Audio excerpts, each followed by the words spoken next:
come and watch as I show you how to make a simply spooky Halloween treat with Halloween Oreos and the holiday frame Thinlits.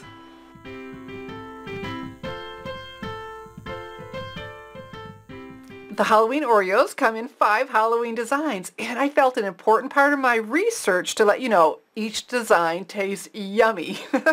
And 3 of them fit beautifully into a 4x6 cellophane bag. So we're going to create a topper for this, and what I've done is I have here a piece of 4 3/4 by 5-inch basic black cardstock, scored in half at 2 1/2, and then love plaid. This is from the Happy Haunting Designer Series paper. And so I like to use fast fuse.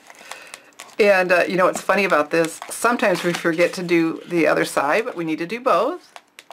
Looking good. All right. And so set this down, get it centered so it looks adorable. Fantastic. We're looking really good. Now let's add some more decoration to it.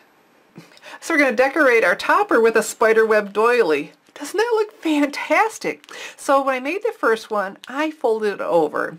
Since then I've decided, you know what, it'd be better just to go ahead and cut that in half, and it'll stretch the doilies, and it's going to look really good because I'm butted up to the black. It'll look fantastic. So now the question was how to adhere it. You know, if I use the fast fuse or the snail, I'd have adhesive everywhere.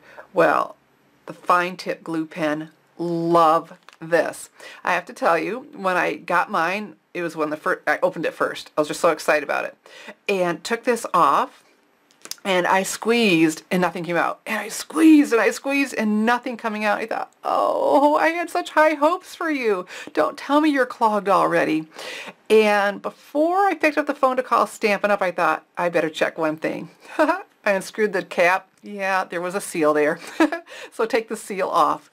And I have to tell you, this has never disappointed.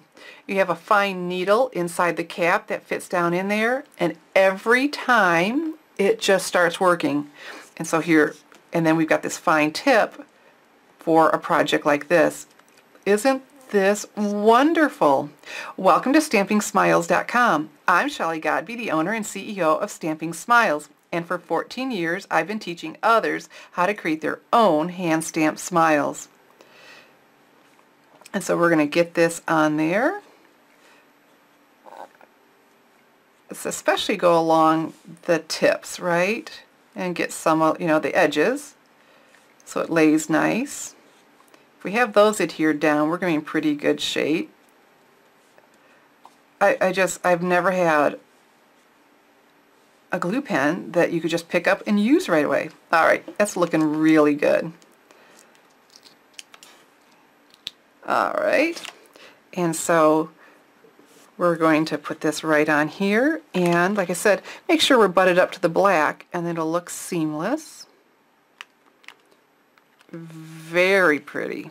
All right, and so now for a little bit more decoration, I'm going to die cut the Spooky Thinlits die from the Seasonal Frame Thinlits in my Big Shot using the new Precision Base plate. The sandwich is printed right on here, and so what we're going to do is we're going to use the multi-purpose platform on tab 2. Or in my mind, no tabs open. Now it seems like it'd be the most natural thing in the world to use this with the magnetic platform, and Sizzix said not to. And so I called and I asked, why not? And she said the precision base plate is just a little bit too thick and it'll warp your dies. Good enough for me. I don't want my dies warped. So we've got our multi-purpose platform on tab 2. This is the side that you cut on. This replaces your cutting pad on the bottom.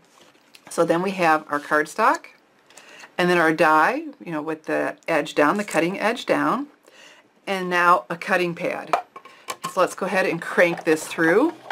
It's advertised with one crank through that you'll get this nice clean cut. So let's see what we get here. Oh, and that just pops right off. And let me go ahead and use my tool-in-one.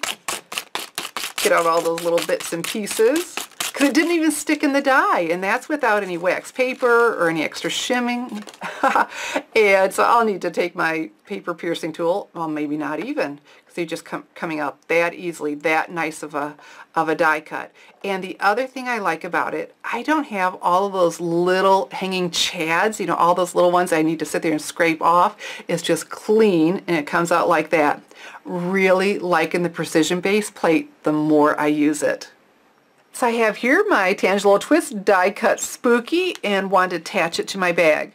Looked good, but didn't stand out as well as I'd like. So what I did was I die cut another one in Very Vanilla. And Very Vanilla because that's the neutral color in our Happy Haunting Designer Series paper. And then made a shadow. And I attached the two of them together with a fine tip glue pen. And then use that again to attach it to the bag. Stands out so much better. Let me show you the finished one. Here we go. Isn't this fantastic? So simple to do and so spooky. And see my spider? If you saw any of my other Halloween videos, you know that I found these great spider rings at Dollar General for only $1. So I just took my paper snips and snipped off the ring part and attached him with a mini glue dot. Simple to do and simply spooky Halloween treat. All the Stampin' Up! Products are available to order in my online store, www.shopwithshelly.com. But don't forget about my Founders Circle special, September 15th through September 21st, when you place your $50 or more Stampin' Up! Product order with me in my online store. I'm going to send you an assortment, all 12 of the patterns from the Happy Haunting Designer Series paper. I'm going to send that to you with your thank you card. So all you have to do is get on over to my online store, www.shopwithshelly.com, to place that $50 or more product order. And you can make simply spooky Halloween treats too. I'm Shelley Godby, teaching you how to create hand stamped smiles. Thanks for watching.